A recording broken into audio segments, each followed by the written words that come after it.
Cette semaine, dans la chronique du tailleur, on s'interroge sur une question rarement évoquée. Que devient un vêtement après l'essayage ? À travers l'expérience de Julien, nous allons suivre l'évolution d'une pièce sur mesure au fil du temps, au fil des portées. Un costume se fait-il à celui qui le porte ? Et est-ce que les lignes se transforment ? C'est une phrase que vous avez peut-être déjà entendue, que votre tailleur aurait pu prononcer. Cette phrase est la suivante, « Et portez-le, ça va se faire ». Je sais que certains clients n'y croient pas trop à cette phrase, ou en tout cas sont très suspicieux quand on leur évoque, donnant l'impression en fait qu'on veut se débarrasser du problème. Je voudrais en fait, à travers la réponse que je vais faire à ta question, je voudrais dire à quel point il y a une vérité derrière cette phrase. Parfois, il y a une vérité d'ailleurs, et parfois, il n'y a pas de vérité. Donc, je vais essayer de démystifier les deux. Il est certain qu'un pantalon, et surtout qu'une veste, va évoluer en les portant. C'est une caractéristique en fait des tissus qui sont en chaîne et trame, c'est-à-dire des tissus qui sont réalisés à partir de fils verticaux et de fils horizontaux. Le fait de porter un tel tissu, le porteur va déformer les fils, va tendre certains fils suivant les mouvements et suivant le corps. Certains fils horizontaux ou certains fils verticaux, suivant certains endroits, peuvent subir une déformation. C'est la caractéristique des tissus qu'on appelle chaîne et trame. Donc il y a une déformation d'abord par le jeu de la construction du tissu, et il y aura une déformation ensuite par la construction de la veste. La veste, c'est un objet sensible, c'est un objet multicouche, et chaque couche peut réagir un peu différemment. Alors ça concerne surtout le devant de la veste, la poitrine et les épaules, où il y a le plus d'entoilages. Ces entoilages sont relativement mobiles à l'intérieur, il y a l'épaulette, plus ou moins fine, très fine d'ailleurs de nos jours la plupart du temps.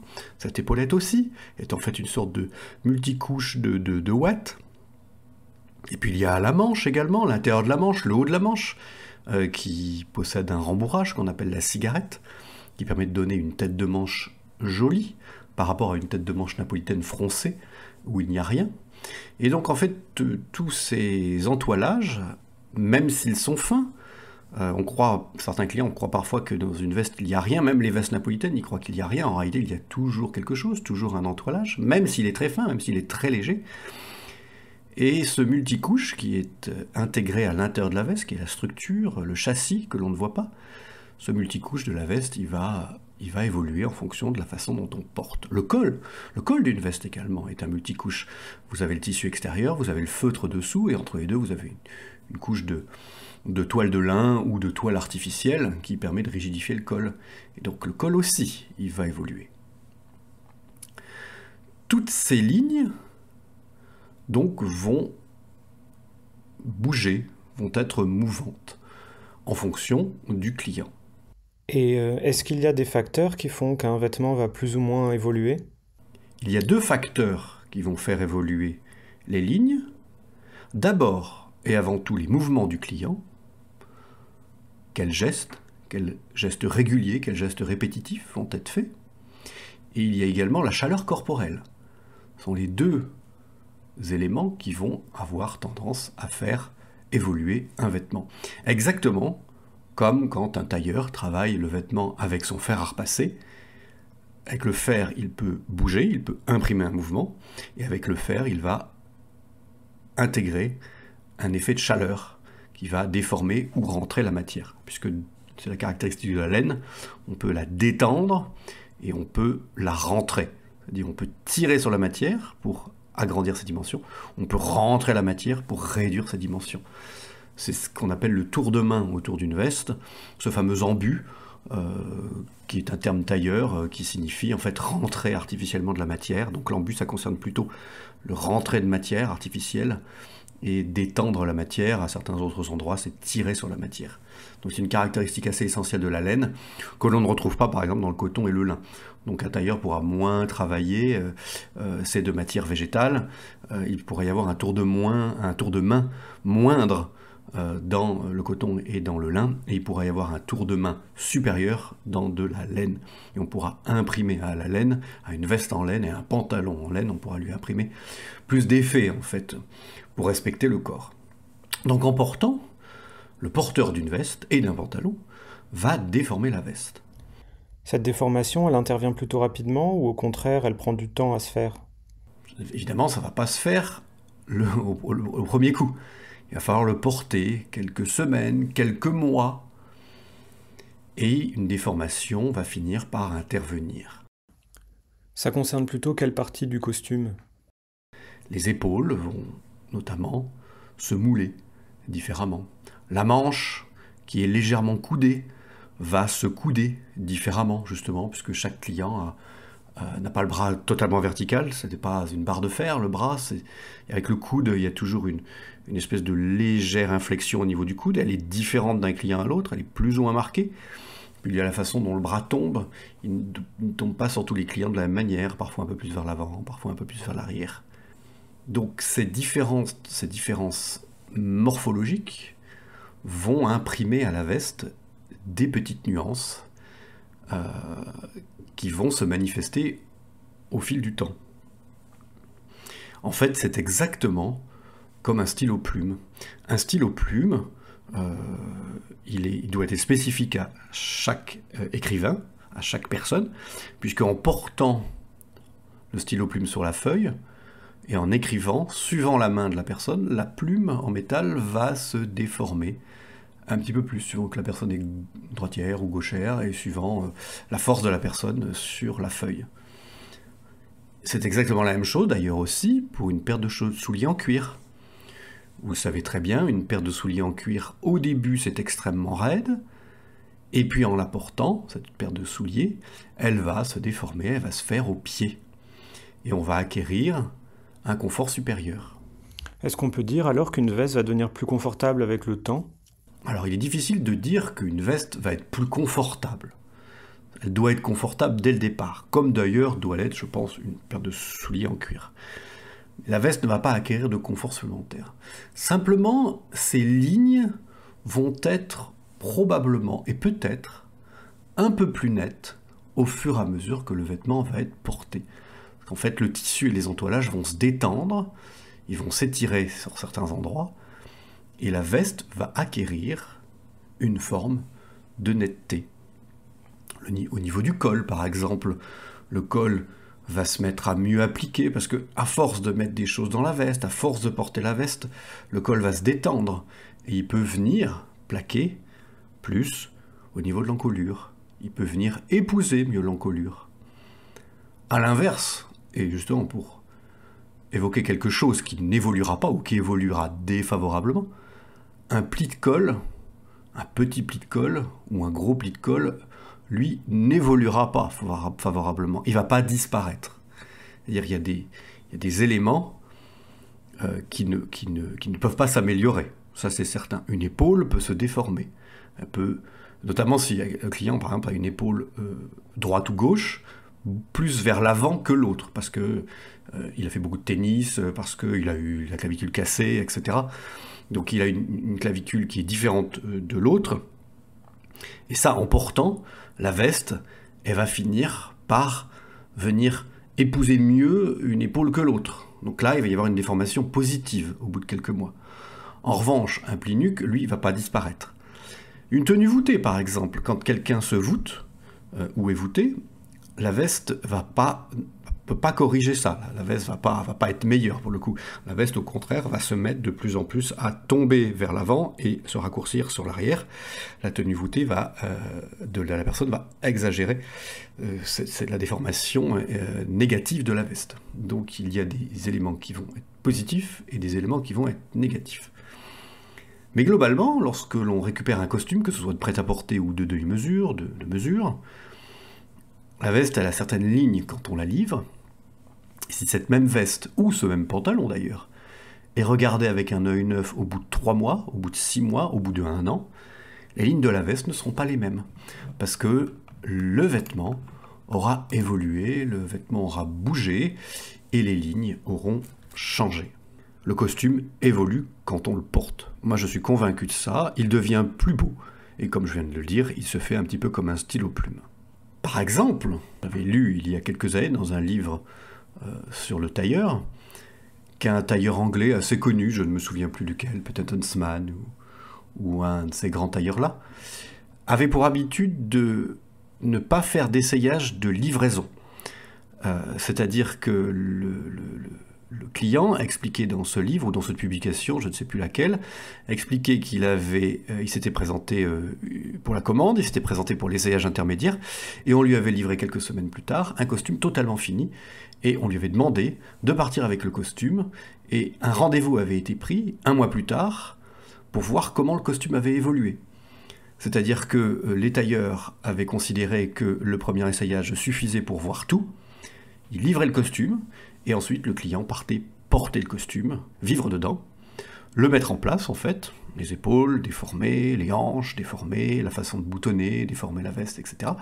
Et ensuite, un rendez-vous était pris pour faire un essayage final, mais après 1 mois. Parce qu'à ce moment-là, les tailleurs pouvaient noter des choses, reprendre la veste, corriger des choses. Donc j'avais trouvé cette pratique très intéressante. Alors évidemment, elle a été faisable parce que, en grande mesure, on a les ouvriers, on a la ressource pour pouvoir démonter toute partie d'une veste, manches, dos, épaules, très facilement. Alors que c'est toute la différence. En demi-mesure, on n'a pas la ressource matérielle et humaine pour faire ce genre de choses, puisqu'on le fait faire par une usine. Mais en grande mesure, c'est possible. Donc j'avais trouvé cette manière de faire très intrigante et très intéressante, très lucide en fait. C'est prenez le costume, portez-le, partez avec, vivez dedans, et on verra comment ça évoluera. Et qu'est-ce qui pourrait s'être amélioré à ce point qui justifierait de repousser le rendez-vous final ? Notamment quelque chose qui évolue beaucoup, moi je le vois en demi-mesure, c'est ce qu'on appelle l'aplomb des manches ou la façon dont la manche tombe. Parfois, à la livraison, on peut avoir l'impression devant le miroir que la manche, elle fait des petits plis, elle tombe pas parfaitement. Mais je suis persuadé que quand on porte cette veste, la manche, à force d'être portée, à force d'être chauffée, à force d'être détendue par les mouvements, cette manche, elle va trouver le coudage. Le coudage, le mot n'existe pas, mais c'est une sorte de néologisme. Elle va se couder d'une manière plus intéressante et elle va trouver son aplomb. Parce qu'en fait, le tissu, comme je l'ai dit, va se détendre sur certaines parties. L'arrière de la manche va peut-être se détendre, s'étirer, et la manche va trouver un tombé qui est plus naturel au porté. D'ailleurs, tout le monde peut être témoin de cela. Un costume que vous avez porté pendant des années, un costume qui a été suriné, comme nous on dit chez les tailleurs, vous le savez très bien, vous le voyez, cette veste, elle devient magnifique parce qu'en fait, elle est parfaitement moulée en fait au corps et elle tombe très très bien. Donc c'est très vrai, typiquement pour les manches. Je suis assez persuadé qu'au niveau du col, sur les côtés du col, l'arrondi va aussi se mettre en place en fonction de la façon dont on porte la veste, dont on charge aussi la veste, quel manteau on va mettre aussi sur une veste. C'est M. Guilson que j'avais entendu dire une fois ça à un client, portez le manteau lourd sur votre veste cet hiver, vous allez voir, la veste elle va se faire. Et j'avais trouvé cette réflexion très intéressante, parce qu'en effet, le poids du manteau allait appuyer sur les endroits stratégiques de la veste et allait détendre celle-ci. Le pantalon aussi, de la même manière, va acquérir au porté une ligne différente. Parfois, un client a un léger varus, c'est-à-dire les jambes légèrement arquées ou les jambes légèrement cagneuses. Donc le pli du pantalon ne tombe pas toujours comme le client voudrait, étroit. Il peut y avoir des petits plis sous le genou, des plis derrière le mollet. Et ça aussi, en portant, notamment là, il y a des grandes longueurs de lignes verticales, puisque le tissu est coupé dans le droit fil. Donc, pour revenir à cette question de la chaîne et trame du début, il y a de très grandes longueurs de fil dans un sens, et ces fils vont subir des déformations élastiques au cours du porté. Et donc, le pantalon, au bout de quelques mois, il va acquérir une forme qui va être plus anatomique. Est-ce que ce dont on parle ici s'applique à tous les costumes? Alors la grande différence au niveau de ces déformations, la grande différence se situe entre la demi-mesure et le prêt-à-porter, qui sont des processus industriels, et la grande mesure, qui est un processus artisanal. La grande différence va se situer au niveau du fait qu'en grande mesure, le vêtement va être déformé artificiellement par le tailleur en fonction de ce qu'il aura vu à l'essayage, aux différents essayages. La grande mesure, en fait, d'une certaine manière, elle prédéforme du préfixe préfère quelque chose ou faire quelque chose d'avance. Elle va déformer d'avance pour assurer le tombé exact dès le départ, dès la livraison. C'est le point essentiel en grande mesure qui est inatteignable en demi-mesure, même la plus belle mesure italienne faite à la main, etc. Elle ne peut être atteinte que par un tailleur qui va couper les pièces de tissu pour le client et qui va conduire lui-même la construction du vêtement sur place. Parce qu'en fait, au niveau de l'essayage, ce tailleur va faire des croix à certains endroits pour faire ressortir à l'apièceur, c'est-à-dire à celui qui va coudre, faire ressortir des endroits de butée, une épaule en avant, une omoplate saillante, droite ou gauche, ou les deux, un mollet plus fort que l'autre, un mollet plus rond que l'autre, une hanche plus forte que l'autre. Et au cours de la fabrication, l'apièceur, le culottier, bref, l'ouvrier qui va intervenir sous les ordres du tailleur, cet ouvrier, il va prendre son fer, son carreau tailleur, c'est-à-dire on appelle ça un carreau, c'est-à-dire c'est un fer lourd qui fait entre 3, 5, 7 kg, 9 kg avant, un fer très lourd avec une semelle en laiton, et ce fer qui est très lourd et chaud va permettre de déformer les différentes parties de la veste et du pantalon. Le dos va être déformé au niveau des omoplates pour mieux les faire passer. Au niveau des hanches de la veste, il va y avoir une légère déformation qui va être appliquée. Au niveau du mollet, le mollet arrière, au niveau du pantalon, il va y avoir une déformation qui va être appliquée, c'est-à-dire l'apièceur, le culottier va tirer sur le tissu en le chauffant et en le mouillant pour déformer les lignes, pour agrandir la matière à certains endroits. À l'inverse, caractéristique importante aussi du travail à la main, en grande mesure, ce qu'on appelle le tour de main, le tailleur, l'apièceur, le culottier va pouvoir rentrer de la matière. C'est-à-dire derrière le genou, derrière la cuisse, il va pouvoir rentrer du tissu sur lui-même. Alors, encore une fois, je le redis, ça vaut surtout principalement dans la laine. Il va pouvoir, sous le fer, créer des sortes de godets de tissu, pousser du tissu, et en posant le fer lourd avec de l'eau, la matière va rentrer. Et un pan de tissu qui, auparavant, faisait 30 cm, pourra faire peut-être à la fin 29 cm. C'est le cas d'ailleurs pour le montage d'une tête de manche. Une tête de manche qui a un très très beau volume en tête de manche, un peu à la Chiffonelli, ou en tout cas de tradition parisienne, avec des gros développements de tête de manche. Là, il va y avoir un travail spécifique au fer qui va être fait, qui est inatteignable en demi-mesure, parce qu'il va falloir rentrer artificiellement de la matière. La manche va peut-être faire 50 ou 60 cm de tour, de diamètre, alors que le corps sur lequel il va falloir la coudre fera peut-être 4 ou 5 cm de moins. Donc va se poser une question de comment coudre une manche qui est plus grande sur une manchure qui est plus petite. Et bien justement, le travail va être fait au fer de rentrer la matière petit à petit. Alors ça, c'est une question de technique pour donner un volume, mais exactement de la même manière, cette technique peut s'appliquer pour déformer les lignes du vêtement. C'est ce qui fait la différence entre la demi-mesure, la mesure industrielle, la petite mesure, et une grande mesure, où il y aura des déformations qui ont été appliquées à la main au fer. Et c'est ce qui vous permettra d'obtenir le tombé le plus net dès la livraison.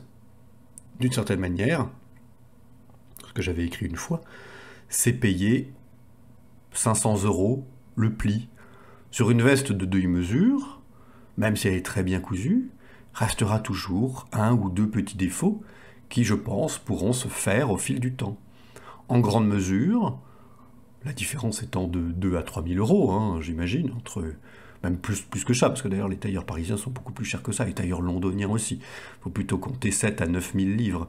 Je crois que c'est 10 000 € un costume sur mesure chez Hermès. Donc comparé à une demi-mesure qui en vaudrait 1500, en fait, en grande mesure, vous paierez 5 à 1000 euros, 500 à 1000 euros, pour faire ce travail pli par pli, endroit par endroit, omoplate, clavicule, coude, mollet, etc. Le but de la grande mesure, en effet, c'est de livrer directement et le plus efficacement possible un vêtement qui tombe très très bien. Et c'est un savoir-faire dont il faut saluer, c'est un savoir-faire qui se perdra probablement de toute façon, comme on a perdu l'art de faire les pourpoints au XVIIe et au XVIIIe siècle. Cet art existe encore chez quelques très grands tailleurs. Est-ce que dans un siècle, cette notion de tour de main et de déformation de la laine existera-t-il encore? Toute la question se pose, puisque c'est un apprentissage qui est très long, de savoir où déformer, comment déformer, avec quel fer, suivant quelle matière. Le mohair réagira moins que la laine, le cachemire prendra beaucoup plus, comme le tweed, aura beaucoup plus de capacité à se déformer. Donc ce tour de main, il est très spécifique à la grande mesure, et il permet d'avoir des vêtements d'une exceptionnelle netteté, ce que tout le monde recherche, mais qui, hélas, n'est pas atteignable par les processus industriels qui donnent des costumes de demi-mesure ou de prêt-à-porter retouchés. Donc oui, moi je suis persuadé qu'un vêtement, pour répondre à la question, un costume peut-il évoluer en le portant? Oui. Ces lignes peuvent-elles changer? Oui, absolument. Et vous le savez très bien vous-même, quand vous regardez votre costume, qui vous avez déjà porté quelques 6 mois, quelques 1 an, vous verrez que ces lignes sont très différentes. Alors c'est très valable pour le pantalon, ça vous pouvez en être témoin immédiatement. Un pantalon quand il vous est livré, ou un pantalon quand vous l'achetez dans le commerce, il va être tout droit. Si vous le posez sur votre lit, si vous posez une règle, vous verrez qu'il suit la rectitude de la règle. Le pantalon, il est droit, il a été coupé droit, et il est donc droit. Si ce même pantalon, vous le reposez sur votre lit 6 mois ou 1 an après, vous allez voir qu'il fait un S. Il va vers l'avant au niveau de la cuisse avant, et il va vers l'arrière au niveau du mollet. Il décrit une sorte de S à plat, d'autant plus d'ailleurs si le pantalon est slim. Ça se verra moins sur un pantalon ample. Un pantalon droit sera moins sensible à ça, mais un pantalon slim sera très sensible à ça. Il se sera déformé, il aura adopté la courbe d'un S, c'est-à-dire il avance au niveau de la cuisse et il recule au niveau du mollet. Tout simplement parce que c'est anatomiquement la façon dont votre jambe aura déformé le pantalon. Il se sera étendu sur la cuisse avant et il se sera étendu sur le mollet arrière, d'autant plus si le mollet est très rond. Donc en fait, cette déformation ne concerne pas que les costumes. Non, parce que l'exemple que je viens de donner sur un pantalon de costume est exactement valable de la même manière pour un chino et surtout pour un jean. Un jean est coupé droit, il est cousu droit. Quand vous le posez, que vous venez de l'acheter sur un lit, vous allez constater qu'il est relativement droit. Et quand vous l'aurez porté quelques mois, vous vous rendrez compte que si vous le posez à plat, ce jean décrit une courbe en S également. Il est étendu, il est détendu sur la cuisse avant et il est détendu sur le mollet arrière. Il crée une forme de S. Cette déformation est aussi valable, et je terminerai ma réponse à ta question sur ce point, la déformation est aussi valable, et elle est de manière très importante, elle est valable dans le cas des grossissements. Quand un client grossit dans un vêtement, le vêtement va se déformer sans que le client s'en rende compte. Ce qui donne au tailleur qui crée chez le tailleur quelques quiproquos. Le pantalon, notamment, va subir une déformation très importante au niveau de la ceinture. En grossissant, tout doucement, parce qu'on ne prend pas 1 kg par semaine, on prend quelques grammes par semaine, et au fur et à mesure que le pantalon va être porté, le ventre et les hanches vont pousser sur la ligne du pantalon, et le pantalon va s'agrandir, sans que le client s'en aperçoive. Les lignes vont se déformer. C'est exactement valable de la même manière pour la veste. La veste va s'agrandir. Les épaules vont pas tellement s'agrandir, mais la largeur de la manche, si le biceps grossit, au niveau des omoplates, là, au niveau de la carrure d'eau, s'il y a une prise de poids à ce niveau-là, sous les aisselles, à l'arrière, la veste va se pousser, la veste va se déformer. Au niveau du boutonnage, elle peut aussi se déformer. Au niveau de la taille, la veste peut être agrandie artificiellement par le client. Et deux choses se passent alors. D'abord, le vêtement se déforme, et ensuite, la capacité du client à endurer une veste plus serrée se développe aussi. C'est-à-dire que le client, le porteur, subrepticement, sans s'en rendre compte, il va peut-être finir par apprécier d'être serré. En tout cas, il va s'y habituer. Et donc le double effet de un vêtement qui s'agrandit et le corps du client qui s'habitue à être serré fait que certains clients ne se rendent pas compte qu'ils ont pris en fait deux tailles, ça peut arriver, mais ils ont pris deux tailles et en fait ils trouvent que leur vêtement leur va toujours. Alors il y a deux choses que je peux répondre à ce niveau-là. D'abord moi-même qui est pas mal grossi, même si je fais des efforts pour maigrir. Je déteste quand le pantalon ou la veste est serrée, je déteste. Alors j'ai la chance d'être tailleur, donc moi le costume il part direct chez mon brocanteur, hein, je le donne à Baba, qui a une boutique dans Paris. Je lui donne tout ce que... si ma femme a pu, je donne. Je ne veux pas porter. Je déteste être serré dans un vêtement. Et puis deuxième chose, c'est que des clients ne s'en rendent pas compte, mais en fait, ça se voit. Ils portent toujours des vêtements, ils viennent me voir, ou même je peux voir dans la rue. Je peux croiser des gens du regard et voir, mais me dire, mais ça, c'est beaucoup trop serré. Mais encore une fois, le client ne s'en est pas rendu compte parce que sa capacité à endurer l'effort, à endurer le serrage, il ne le ressent pas en fait, et il trouve que c'est bien.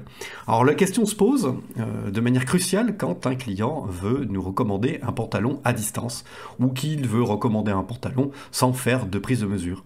Parfois un client nous dit « Non, mais le costume que vous m'avez livré il y a 2 ans, il est parfait, je suis très bien dedans. » Alors nous, on refait le pantalon.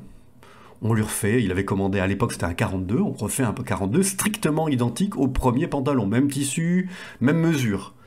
D'autant plus que, il faut bien le dire, mais dans le process industriel qui est le mien, avec une usine qui travaille derrière, le costume, il va être, ou le pantalon en l'occurrence, va être coupé par un automate à partir d'un patronage informatique. Donc autant vous dire que la capacité à faire une erreur, elle est nulle. La tolérance dans les usines de costumes est de quelques millimètres, mais globalement, c'est pas suffisant pour passer d'un 42 à un 44. Si on commande un 42 avec 42 ou 43 de ceinture, ça sera un 42 avec 42 ou 43 de ceinture. Voilà, enfin, on va pas arriver avec un 45, ça c'est sûr, ou avec un 38. Ça, c'est certain. Il y a des contrôles en plus qui sont faits sur les mesures. Donc, le client nous dit, refaites-moi le pantalon comme il y a 2 ans. On lui recommande le 42 et le 42 arrive. Même tissu, même mesure, comme je viens de dire. On fait l'essayage, et là, le client sort de la cabine en disant « Ah, mais je rentre pas dedans, vous êtes trompé dans les mesures. » Eh bien non, je suis désolé, mais nous ne sommes pas trompés dans les mesures, nous avons bien reproduit le 42 tel que produit à l'époque. C'est une copie conforme, produite par le même ordinateur, la même machine, et le même tissu. Qu'est-ce qui s'est passé entre-temps ?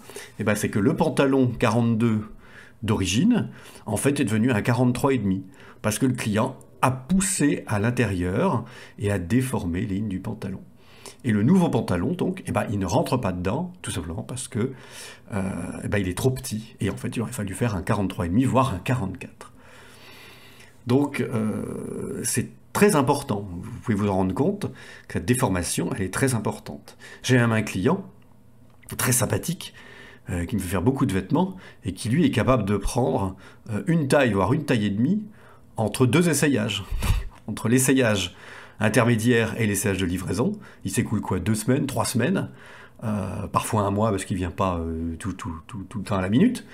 Et ben, un coup, à l'essayage intermédiaire, on constate qu'il faudrait resserrer les pantalons, donc je resserre les pantalons, et puis quand il revient, 3 semaines après pour l'essayage final, 1 mois après, on constate que les pantalons sont trop serrés, même plus que ce qu'il y avait au départ, c'est-à-dire que le client a réussi à grossir, mais en même temps, il va revenir, il va me dire, bah, gardez-les, puis il va revenir 1 mois et demi après, puis il aura reminci, donc on sera revenu au point de départ, alors que pendant ce temps-là, moi j'ai agrandi les pantalons pour les remettre au code de l'intermédiaire. Donc, alors là, évidemment, c'est très compliqué parce que là, le vêtement n'a pas été porté, et donc c'est un jeu de chat et de souris.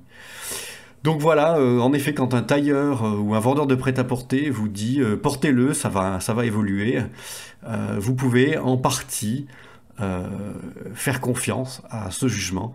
En effet, n'importe quel vêtement va se déformer et adopter les lignes de son porteur. Et c'est ça toute la beauté, et je terminerai là-dessus, c'est ça toute la beauté des vêtements dont on est en train de parler, des vêtements tailleurs, d'une veste, d'un beau pantalon, d'un manteau éventuellement, d'un gilet. Ces vêtements vont subir une déformation en fonction de la personne, en fonction de ses mouvements, en fonction de sa chaleur corporelle. Et c'est valable également pour un jean, mais évidemment c'est pas tellement valable pour un polo ou pour un sweat, quoi qu'encore un polo puisse se déformer un petit peu, notamment s'il y a du ventre qui se met en place.